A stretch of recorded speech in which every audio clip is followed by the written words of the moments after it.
it is actually not cannot be considered as a system. Well, it had a far weaker institutional basis because well, it is not an organization, but it was just an agreement, and therefore it could not handle the huge amount of issues arising throughout different negotiation rounds. If you have read the book of Peter Van den Bosch or other textbook on the WTO, then you all know that in the time the GATT run the negotiation, there's how many rounds? There's 8 rounds of negotiations, and throughout these negotiations, a lot of problems, a lot of issues arising on the table of negotiation now. Well, normally GATT or the General Agreement on Tariff and Trade only talk about trade in goods. And in trade in goods, normally it's only focused on tariff reductions.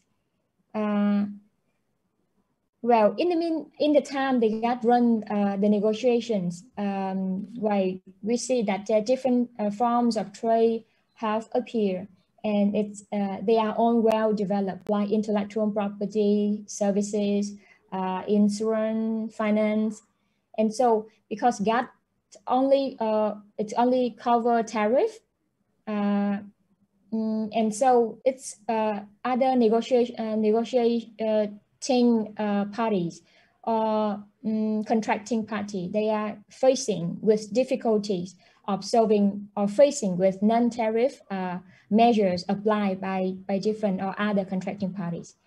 And even in the fields of goods, which is its main fields of acting, GATT's negotiation also got stuck in relating to agricultural products. Con không khóa hả? Con khóa đâu? And so because GATT only, as I have to make a note right here and emphasize is necessary so that you can you have to put them in your mind that for the GATT time, it's very it's totally different with the WTO period. In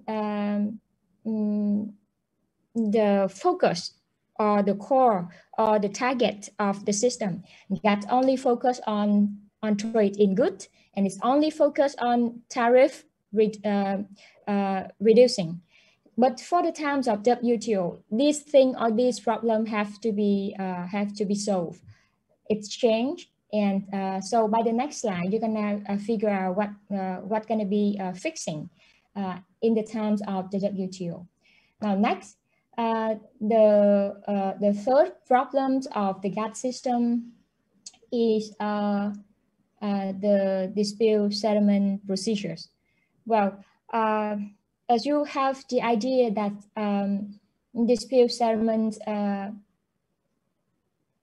play a very important role in a kind of trading system like the GATT or the WTO, because we need the law, we need the rules to be obeyed, and so we need the a kind of judgment there to watch and to evaluate or to give the punishment when it's necessary. And so for the times of GATT, the dispute settlement system is not well designed. And well, normally it's evolved only on a largely ad hoc basis. And so it's going to be prepare and provide separate arrangement to resolve a dispute arising under the GATT agreement, and also under most of the limited membership agreement. And so at this time, the dispute settlement system does not work well, and is only focused on the general agreement on tariff and trade. If any different kinds of dispute arising out of other side agreement, it can be or it cannot be solved under the dispute settlement designed by the GATT agreement, and that is the problem. I will maybe by our next class I will explain it more details into this problem. And right here you just have an idea in your mind that the dispute settlement system under the GATT time is not work well, and it's also make the GATT system weaker. Now for the last problem, which I have stated here, most less developed country did not agree to negotiations in the Tokyo round. Now, what exactly this statement mean? Here we have to get back to the history. The Tokyo round is the prior round before the Uruguay round, which is the round that led to the born of the WTO. Now here, when we talk about the GATT time, there's a very special clause which has been adopted since GATT time. That was enabling clause. Now, enabling clause was adopted during the Tokyo round in 1979.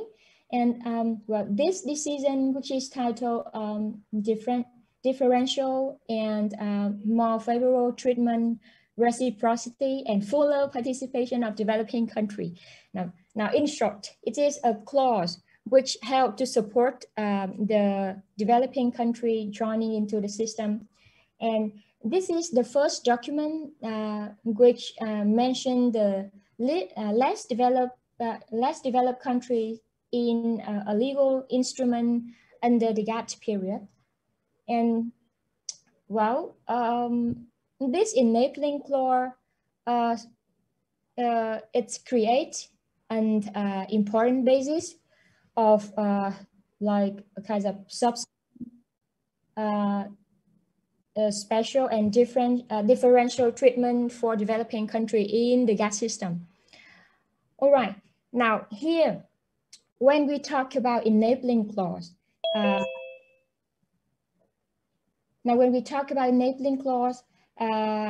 we know that this kind of special clause authorize preferential trade through the system, the generalized system of preferences, which normally called in the short name like GSP. Okay, and so here in the Tokyo round, this enabling clause provide less developed country the right to not join on the GATT size agreement, which has been agreed under the Tokyo round. This means that now normally when contracting party, they are on the contracting party of the general agreement on tariff and trade, but this enabling clause allow less developed country to not be binding by either side's agreement of which has been concluded in the Tokyo round. But what exactly the problem if the less developed country are not entering into these kinds of agreement? That means no, some people follow the rules which on the country are also the members of GATT and members of the other sides agreements, like the anti-dumping agreement, for example. And so some countries are both the member of both GATT and others size agreement, but some, especially less developed country or developing country, don't have to join into this into the agreement, and so these kind of rules or requirement does not apply to them. That's the problem, and I will explain later to you how these kinds of problem make it impossible for the GATT to much more develop. Now we turn into the Uruguay round.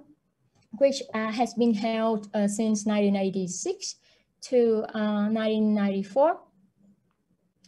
Now here,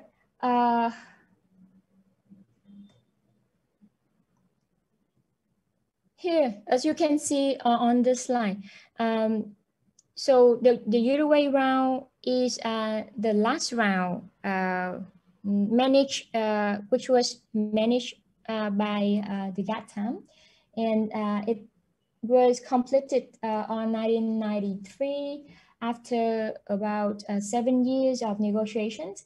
And here at this round, there's about 117 countries incorporate into the negotiations to reduce trade barrier and to continuing creating more comprehensive and enforceable world trade rules. Now, the Uruguay round is noteworthy for several well-known reasons, such as the strengthening of the trade dispute resolution mechanism and the creation of the WTO itself. You all know about that fact. But additionally, from the perspective of developing country, the Uruguay round is also noteworthy for the transformations of special and differential treatment through the principle of non-reciprocity. I will explain it right now. Now here you can see on the slide, then there's a few main concepts that you have to keep in mind in relating to the Uruguay round. The first thing, now, since the Uruguay round, after the end of this round, then we have the appearance of the WTO.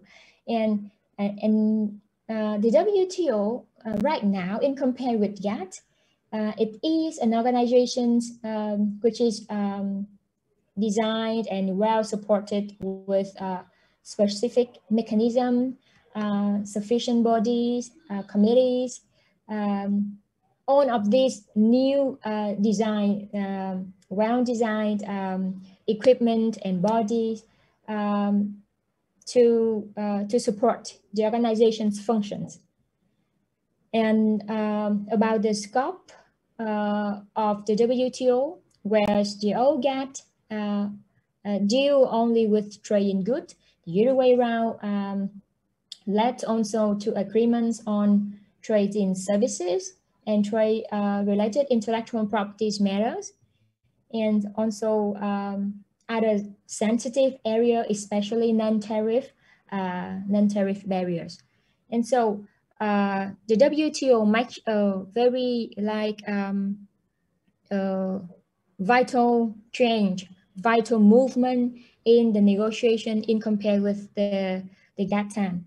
Now, since the Uruguay round on the difficult talks, difficult topic, difficult things to negotiate has been put on the table and get into the agreement.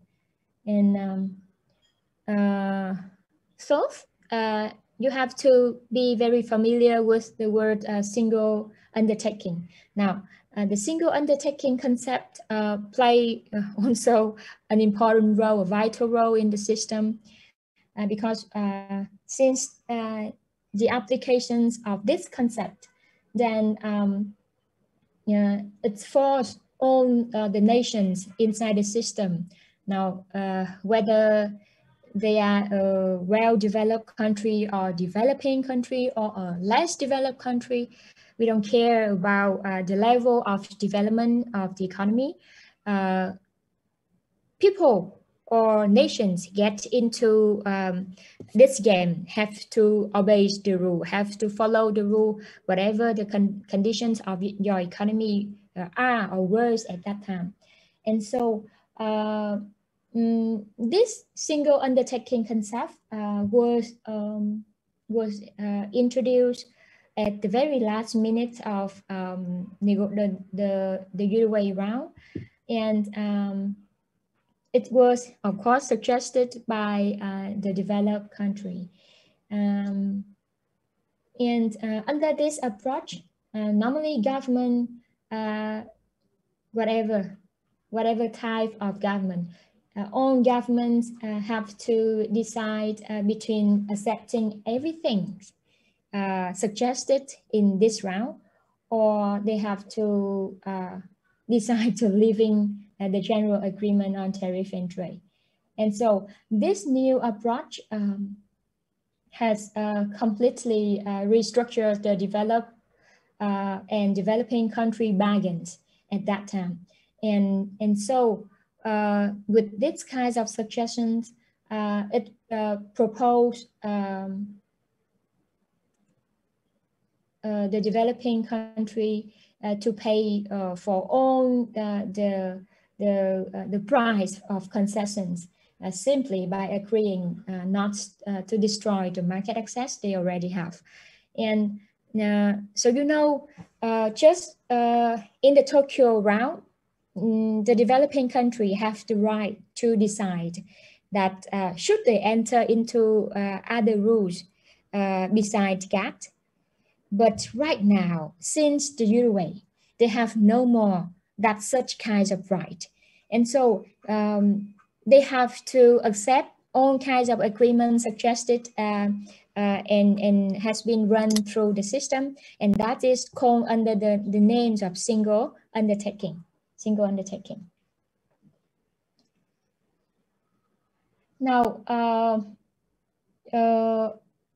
so you may have in mind that, and you may raise the questions in your mind that, is it good for developing country to accept these kinds of bargains? So right now they don't have the choice anymore, and is it good for them or not? And what kinds of concept, the single undertaking concept, what is the result may lead to if they accept these kinds of requirements under the negotiations? And is it good or not? And if it's not good, why they have to accept that? Or they just like being very naive to accept such kinds of suggestions from the developed country? This thing you have to keep in mind and keep trying to figure out what is the answer throughout our seminars today. Okay, now next. The last development should be mentioned here is the agreement on dispute settlement, of course. Now, as I keep remind you that a full mechanism with mandatory authorization solving disputes arising among members under the system is very important. And so the Uruguay round, they try to fix the weak point in the GATT time by introducing a more structured process of dispute settlement procedures. It's right now was designed very clearly stages in the procure, and it's also introduced a lot of discipline for the length of times a case should take to be settled with flexible deadlines set in various stages of the procedures. And this agreement emphasizes that prompt settlement is essential if the WTO is to function effectively. And so it tried to set out in considerable details the procedures and the timetable to be followed in resolving dispute. Okay, and so right here, then you have on the very main point relating to the Uruguay round. Any questions right here, class? Any questions or comments? Anything relating to Uruguay round you need to discuss? All right. If you don't have any questions, then we've moved on to the next slide.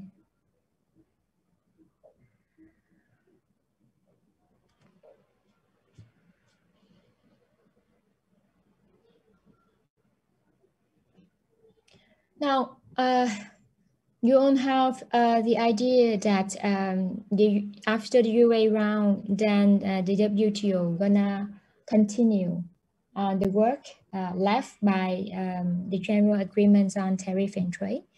Under the terms which the WTO manipulate or control or handle the world negotiations on trade, there's also about 4 principles that has been applied and focused on since 1995. Now here, there's you can see 4 main principles created under the WTO period. The first one, non-discriminations, which include most favored nations, that's mean the MFN, and also the national treatment obligations. These both MFN and NT are heritage from the GATT time, and we will discuss this very in detail next week. But right now here, you know that the WTO continuing the rules designed and applied since the GATT time, that is, they are MFN and NT. Now, next, they also try to promote freer trade. And how can they do that? They continue the negotiation and encourage country to lower their trade barrier, both in tariff and in non-tariff barrier. Now the third principle is predictability and transparency. The WTO encourage its member to design and to run their economy in a predictability and transparency way. Now, how can the WTO do so? They provide and they require the member to follow binding commitment. They also provide restrictions on the use of barriers to trade, and also they require transparent trade policy by a couple of rules which gonna be discussed later in this seminar, especially relating to the trade policy review mechanism. And the last one, undistorted and fair competitions. Now, the WTO also continue to promote fair competition by applying the MFN, by applying the national treatments, and also different types of rules against unfair trade practice, like anti-dumping, like subsidies, and etc. And so these are all the rules or principle which has been set under the WTO time. And you may have a very clear idea about this kind of principle when we step by step getting into the system by following seminar in this course. Now, next.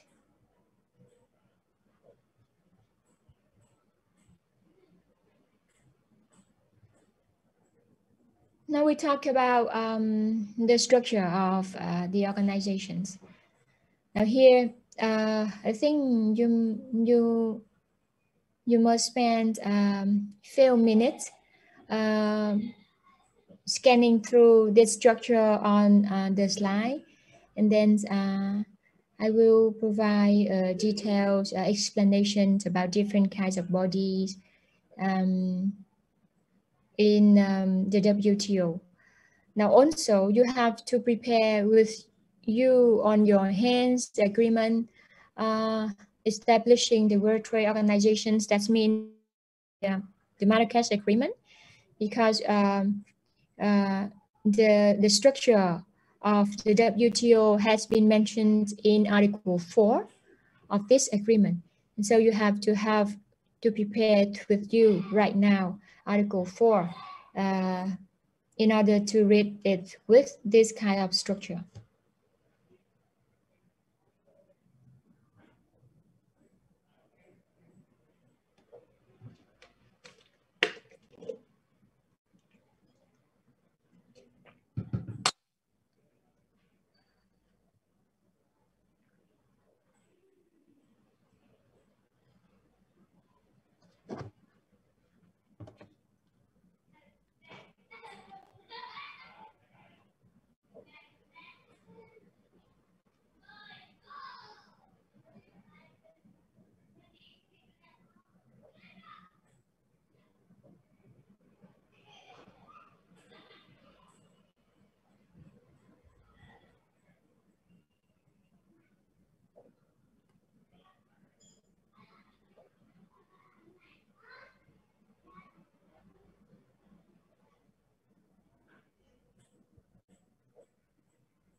Okay, so so now you have finished reading through Article 4. Now you can follow the structure on the screen with me. Now, in order to run and play its functions, the WTO need to be organized as an organization with a clear structure, political guidance, proper staff, and also appropriate financial arrangements. And therefore, as you can see in the Marrakesh Agreement, they have provide this structure in Article 4. And so here you can see they mentioned the Ministerial Conference, which is the highest body for decision making in the system. Now they meet every 2 years, and it's composed by ministerial representative of the WTO members. Now, so here the structure of the WTO is headed by a ministerial conference composed of all members of the organizations. And these kinds of conference has full power under the agreement. Like it can carry out the function of the WTO, and it can take all actions necessary to this effect. And it has the authority to take a decision on all kinds of matters under any of the multilateral trade agreement under the system. Now, in compare with GATT, the GATT has no equivalent body. Although its sessions of the GATT contracting parties was held at ministerial level, and it worked in consequences like of continuity in political leaderships. That means in the terms of GATT, the negotiations be organized among the contracting party at the ministerial level, but it's has not been designed as a kind of a structure. The conference which stuck with the system. But now here in the terms of the WTO, the Ministerial Conference has been designed as the highest body of the system. Okay, now at the lower step here, you can see the General Council. The General Council is the second level of management in the WTO system. Now, between sessions of the Ministerial Conference, its functions are exercised by the General Council, and who's gonna be sitting as in this body, General Council. They are also made up of the full membership of the WTO. Now, as you can see in Article 4, here, there shall be a General Council composed of representatives of all the members, which shall meet as appropriate. Now, that means the General Council also contain, they have the members or the representative of all the members of the WTO, exactly like the Ministerial Conference, but they are different because right here at this level, there's no minister which enter into the conference, but only the representative of the member which they have presented at the WTO main office in Geneva. And so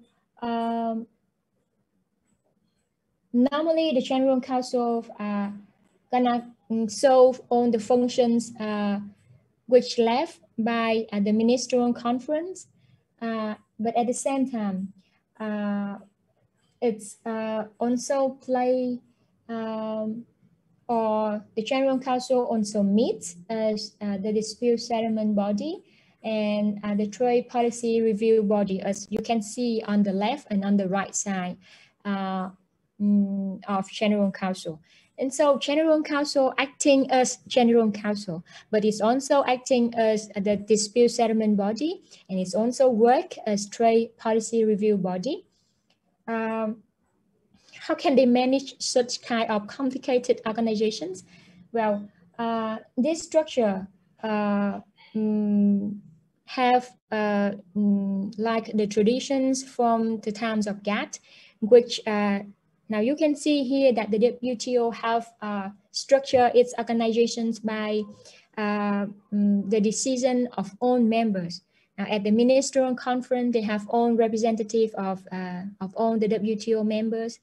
At the same time, for General Council or dispute settlement body and trade policy review body, they also play and act and approve a decision of the organizations by the consensus of all the member of the WTO.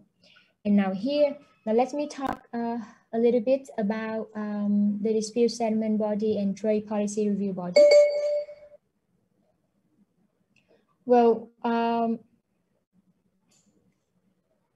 now about the dispute settlement body, or which call in short the DSB, they have the same kinds of people, the same people who sit in the General Council also sit in a dispute settlement body, but they have a different chairperson, and this man will administer the rules and follow on the instructions and the rules designed by the understanding on rules and procedures governing the settlement of dispute, which is the DSU. Now, we will have next class to talk about the dispute settlement body. So I will stop right here for this body. About trade policy review body. Let me see. This body also have the same member with General Counsel, but again, they also have another chairperson, which is not the same people who sit in the General Counsel as a chairman. Now, this body is designed to carry out trade policy review as mandated by the decision on the trade policy review mechanism, which is designed which is one of the agreement in the compulsory or the mandatory agreement inside the system.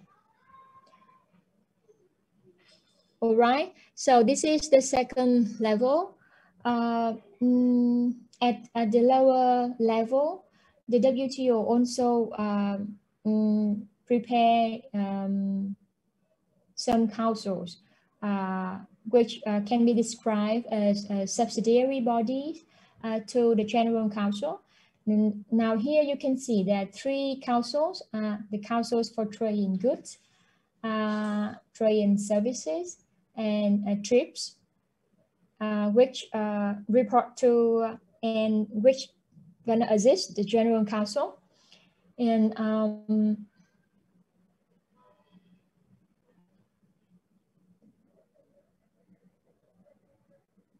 so even at the lower level, they also have a specific committee on different aspects, such as a committee on market access, committee on agriculture, committee on sanitary and phytosanitary measures, etc. Now, these kind of councils also work to assist and to support the specific council in different areas in goods, in services, and in trade-related aspect of intellectual property right. And so here, at the times of the WTO, as you can see on the slide, they are well organized. And now right here at this stage, I need you to I need you to answer by yourself to these questions. Is it true that all WTO member may participate in all councils, committees, or it had to be designed in a different way? You got the questions? Is it true that all WTO members have to participate in all kinds of council, committee that has been designed in the WTO time? Now that's the questions we may save for discussions later. Right.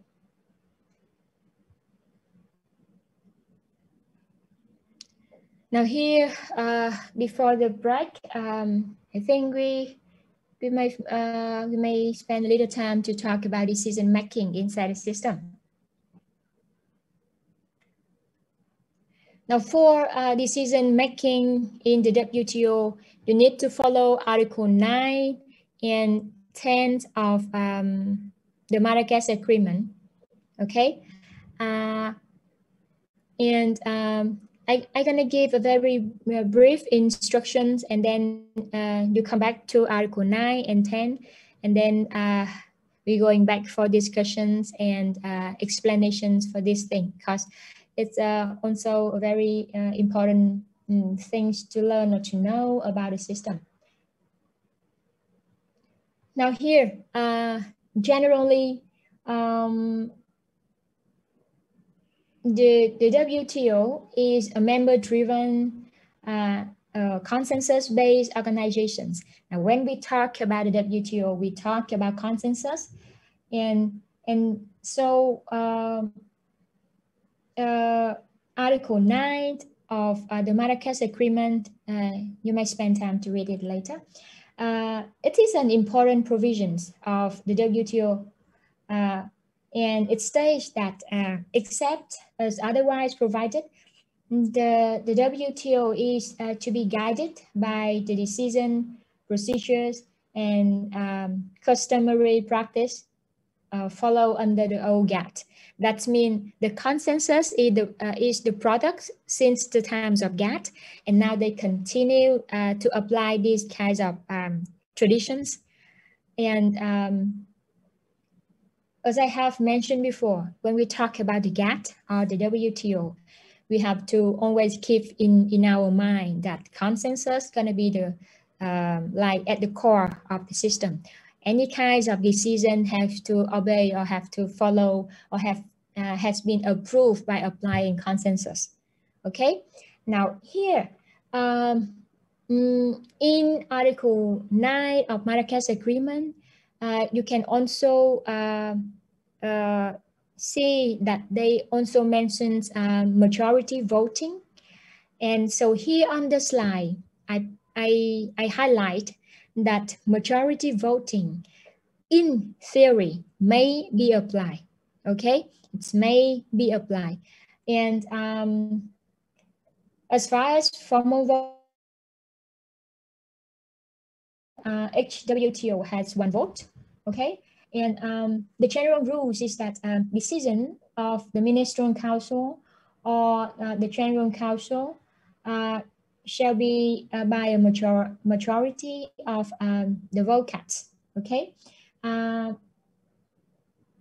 In here, you can see for, in short, I have listed here on the slide. Now for the interpretations of the agreement, approved waivers for members' specific obligations, the percentage is 3/4.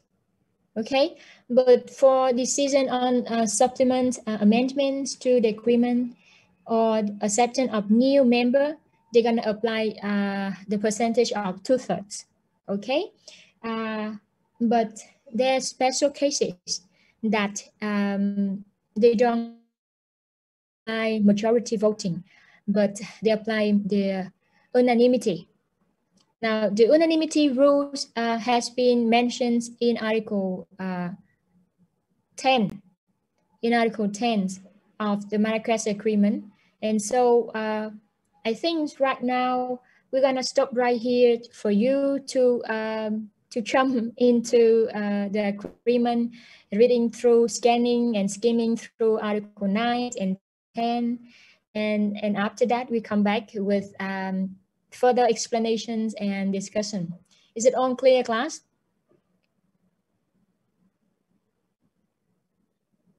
I think we may have maybe 10 minutes, and we'll get back to the Marrakesh Agreement. Okay.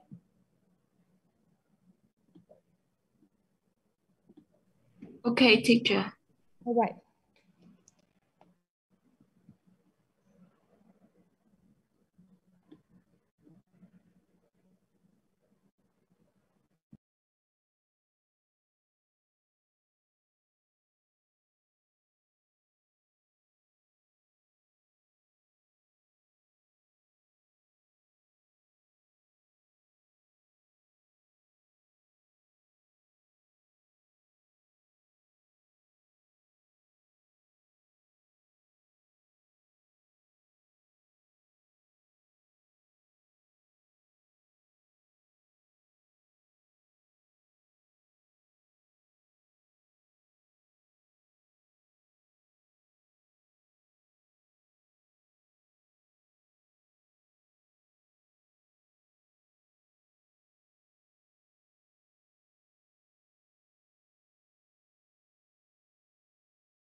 Okay, class, now we come back to the discussions.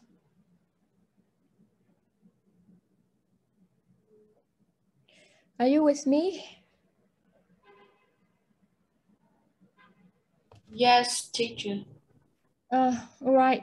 Now, so we are stopping right here, talking about decision making in the WTO. And so here you have an idea in your mind that these organizations applied consensus by when they have to approve a specific decision, and they also prepare that in case they cannot get the consensus for specific issues, then voting can be applied. And they also prepare that for which percentage can be applied in each cases. And also here, when you read through Article 10 in the amendment of the agreement, especially paragraph 2 of Article 10, then you may notice that specifically when in relating to the amendment of Article 9 of WTO agreement, Article 1 and 2 of GATT 1994, and Article 2.1 of the general the agreement on services, and also Article 4 in TRIPS agreement. They also apply a different kinds of decision by unanimity. Now, for unanimity, and the reason why they have to apply these kinds of decision making in relating to those article and agreement. Well, normally when you read into the main text of Article 9 of the WTO agreement, you know that it's relating to decision making. Now, Article 1 and 2 of the General Agreement on Tariff and Trade, respectively relating to the most favored nations, rules and tariff bindings. And Article 2.1 of the GATT on services, and Article 4 of the TRIPS agreement. In each case, it's relating to the MF and rules inside the agreement. And so you know that the core principle of the system, MFN, the core regulation relating to decision making, and those kinds of main core, okay, the center of the organization for amending these kinds of rules or these kind of provision, they need unanimity, okay, and so there's the main rules. And now we come into discussions. Now I need you to go through these questions, and also all kinds of questions are welcome in relating to this part of the seminar. I need you to skimming through these questions, which I have provided a few minutes for you to prepare. And now, what we're gonna do in this part, as I have mentioned before, I will call any names or student ID numbers to evaluate how you follow the class and follow the instruction, and also to evaluate how you define and clarify the problem or the issues. Okay. So here we